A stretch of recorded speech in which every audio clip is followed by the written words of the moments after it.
You probably noticed my shirt says Hamburg Brewery. This is a micro beer. What do they call these things? The boutique industry, where they make beer. I love this company. It's in Hamburg, New York. It's called the Hamburg Brewery. Started by my friends who used to own Sorrento cheese. They didn't turn the cheese into beer. They sort of put the two together. That would have been really cool. But this beer company is great. You know, I love it because the foam is on the bottom. Anyway, I'm on the air with this little viral thing that I want you to transfer my email and my texting and everything that I have over to the IRS and investigate me. It'll make me very famous and popular.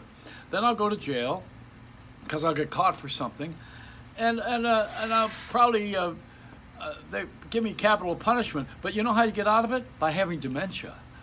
And we have people who are in government right now who already have dementia. They forgot already. They forgot what they did. And dementia, if you are in capital punishment and you are about to be on death row, you do not get the chair or gassed or lethal injection if you have dementia, because it's an unkind thing to do. Of course, I think killing someone is unkind anyway, but this is really, you can live with your crime if you forgot that you did it. That's a really interesting thing. The government does it all the time. I was thinking about what happened with who has had dementia? My mother. And when she had a party at 80 years old, they had a terrific gathering. She remembered the name of everybody at the party. She wasn't home. And you have to do that when you have Alzheimer's, after you have dementia. You know, it's progressive. Sundowners, dementia, and Alzheimer's. Terrible disease, incidentally. But my mother remembered the names of everybody at the party, and she also had remembered the food and how much pepperoni there was on the pizza. I mean, it was astounding for that moment. And I said, boy, while she still has this, we ought to take her over to Ronald Reagan's house, and maybe they can have a conversation. And when he has one of those moments, he can remember how he screwed up America with this deregulation. Then we'll have something. But that's my political side. Now let's go to the real side here, which is the part that I want to talk about. It's Howard Stern.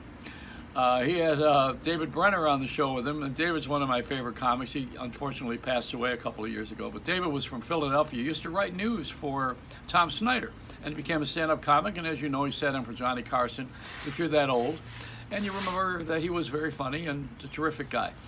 David Brenner was on with Howard Stern, and at that time, Frank Sinatra was having a tough time in his appearances remembering some of the lyrics of the songs. So Howard was with David Brenner and got on the air, and he says, well, you know, Frank is he's not there. You know, he just doesn't have it anymore. For the lyrics of the songs, when he's in an arena now, he uses the scoreboard. They put that large print up there. And so David says, you're saying this about Frank Sinatra, you got to be very careful. You know, you're lucky you don't have a couple of broken legs here. And Howard says, oh, no. He says, Frank loves me. He thinks I'm funny and thinks I'm great. And so David says, yeah, well, you better hope he remembers that he thinks that you're funny and great. That's the dementia. Anyway, I wanted to tell you how to get out of these crimes. You just have to forget that you ever committed them and convince people that you are forgetting everything. The only thing that I would forget in my entire history probably is the career that I've had in radio. I'd like to forget all of that. And I would like to remember the short career that I've had at 20th Century Fox, because those are good memories, you know. And then I would like to remember, let's see, how about all those girls? I'd like to forget all that. You know, if I were popular right now and I had a lot of money and power, they would all come out of the woodwork, and I would have to be along with all these other guys in this Hall of Fame, which is Harvey Weinstein. And why are they keeping quiet about Les Moonves at CBS? Because he owns a network. That's why. He's chairman of a network. You think, he probably knows something about them that they shouldn't have on the late news. I don't know. Things have really changed dramatically, haven't they?